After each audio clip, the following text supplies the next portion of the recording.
ہمارے گاؤں کی ایک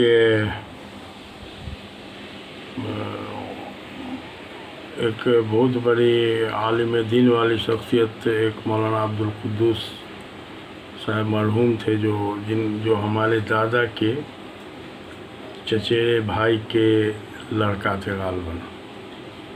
ہاں، ہمارے دادا کے چچیرے بھائی کے لڑکا تھا. بہرحال ان کی یہ مولانا مجاہد الاسلام صاحب کے ہم سبق بھی تھے. اور اس زمانے میں ڈھاکہ میں کوئی بہت بڑا مدرسہ ہوا کرتا تھا جس کے وہ اسی میں استاد یا محتمم جو کچھ بھی تھے غالباً. تو ان کے بارے میں بچپن کا یاد ہے کہ جب بھی کبھی یہ گاؤں میں گھر تشریف لاتے تو علاقہ یعنی کہ 2-4 کلومیٹر کے اندر کے مسلمان لوگ جمعہ کی نماز پڑھنے رامپور مسجد میں آ جایا کرتے تھے صرف ان کی تقریر سننے کے لیے. اور ان کی تقریر بڑی عالمانہ ہوتی تھی. ان کے تقریر کا 1-2 پوائنٹ یاد ہے. ایک بار بتایا تھا انہوں نے کہ علم صرف 2 ہی ہے، ایک علم دین اور ایک دوسرا علم طب. بعد باقی جتنا بھی علم ہے جس کو ہم علم سمجھتے ہیں وہ ہنر ہے، وہ علم نہیں ہے. علم طب مانے کہ میڈیکل سائنس انسانی بدن کے بارے میں جانکاری ہو، انسانی اعضاء کی. اور علم دین یعنی اللہ کو پہچاننے والا علم. تو بہرحال یہ مدرسہ بہت بڑا علاقے کا جو گھوڑا سہن میں غالب مدرسہ تھا. تو اب سرکار سے منظور ہونے کے بعد کتنا ادارہ کو نقصان ہوتا ہے اس کا ایک زندہ مثال وہ مدرسہ تھا. کچھ دنوں کے بعد جو ہے اس کے ذمہ داروں نے اس کو بہار بورڈ سے منظور کروا لیا. اب منظور ہو جانے کے بعد اس مدرسہ میں جو انحطاط شروع ہوا، ہوتے ہوتے ایسا وقت آیا کہ وہ مدرسہ صرف کاغذ پر چلتا رہا.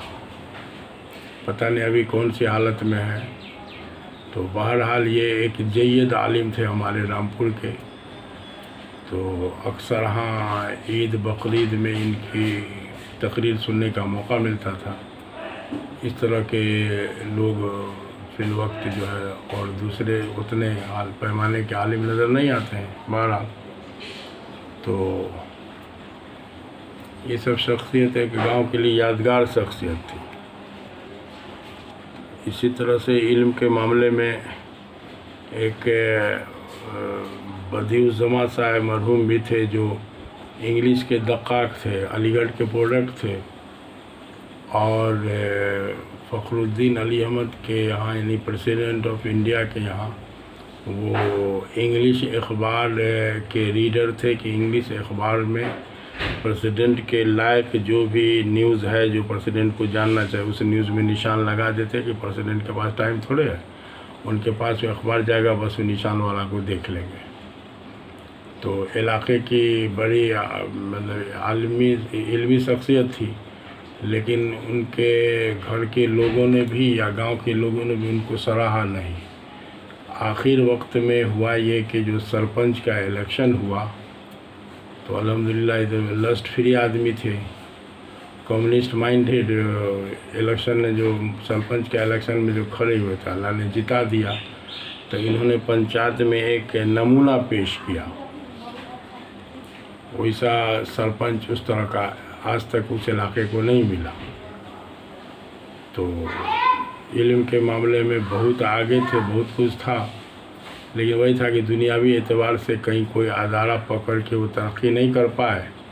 تو اسی لیے ان کو لوگ اس انداز سے نہیں یاد کرے گا. لیکن علم کے معاملے میں ان کو یاد کرنا پڑے گا، انگریزی کے دقاق تھے. تو بہرحال اب ہے کہ اس طرح کی شخصیت علم والی ابھی ہمارے گاؤں میں فی الوقت انگریزی کے ماسٹر وسیع احمد صاحب ہیں جو ہم لوگ کے انگریزی کے استاد بھی ہیں.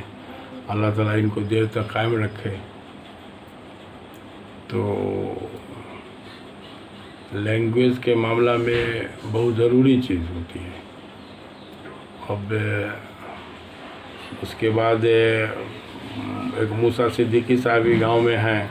تو الحمدللہ وہ اردو والے تھے لیکن انہوں نے انگلش گرامر پر بڑی اچھی کتاب لکھ دیا، ٹپ ٹاپ انگلش گرامر، جو میٹرک کے اسٹینڈرڈ کے لڑکا سب کے لیے بڑی اچھی کام کی چیز تھی. ضرورت سے زیادہ کوئی چیز اس میں نہیں تھا.